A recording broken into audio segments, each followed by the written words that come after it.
Hey there, pudding people. It's Ken Seymour, host of Everybody Loves Pudding, back again with another little how-to video on some of the tools that you can find on our website.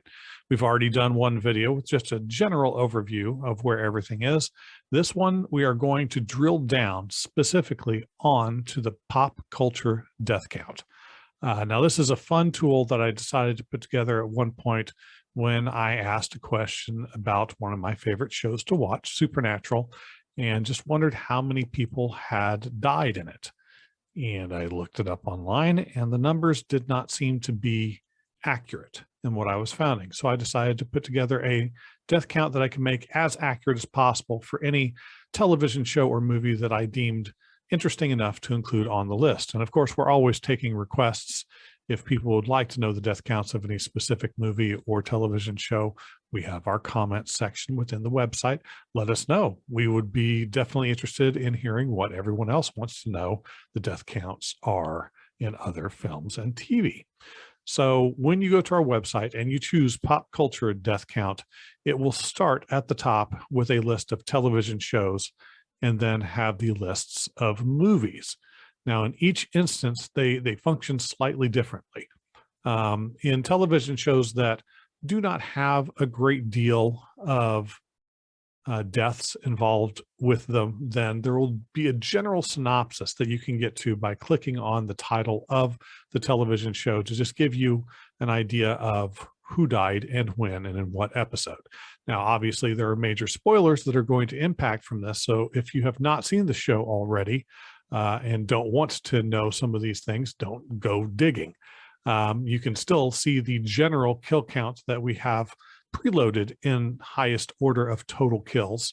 And then for the shows that have a longer run, say like Supernatural, you can click on the show itself. There will be a link usually at the top that will give a definition of what is considered a kill for that show, because as weird as it might sound, it's not necessarily universal what is considered a kill between different types of shows. Then we will start with a total overview of deaths for that particular show that adds up by creature type, exactly who died and when. Then you can go by individual season and see how it breaks down by season. If you really want to drill down past that, you can click on the season itself, and it will give you a episode by episode breakdown. Who died, what were the major characters, protagonists, antagonists. We'll pull up the first episode of Supernatural, for example. So you can see exactly who is referenced within the show, what types of creatures are involved. If it's a show that has a lot of overplot, is this an episode that is dealing with the overplot, or is it a self-contained episode? If there are any major character deaths within the episode itself. And I generally try to divide bystander or non-principal deaths from others. And that is kind of how you will see it divided within these sub categories. One other point to bring up is when you are looking at the breakdown, I will divide out major characters on their own line.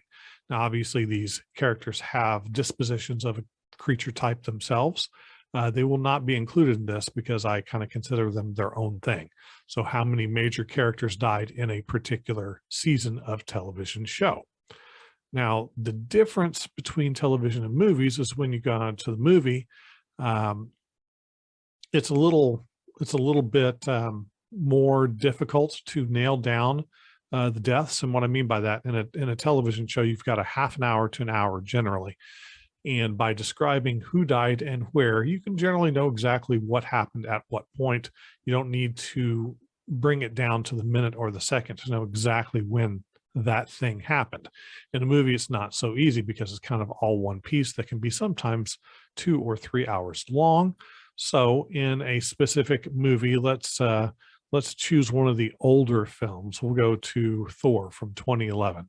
If you see the death count and you don't believe it, you can click on the film itself, and I will break down by the exact minute and second point when those deaths occur, describing the specific circumstances of those deaths.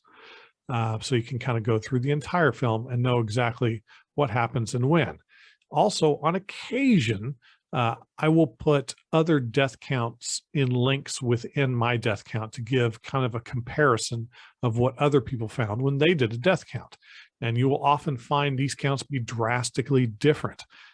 Some of the reasoning is some people count, say, animal deaths, where I do not. Some people just miss deaths or do not count certain things that I do, or I don't count things that they do. So there are going to be variations, and I will often notate what those variations are. And then you just have everything in that spot. We tend to add new films, new television shows pretty often on this. We have over 100 films that have kill counts, though admittedly several of them are at 0. But we're constantly putting more and more information up here. And like I said, if you have an interest in a kill count for a specific television show, drop us a line. We may indeed consider doing a kill count for that show.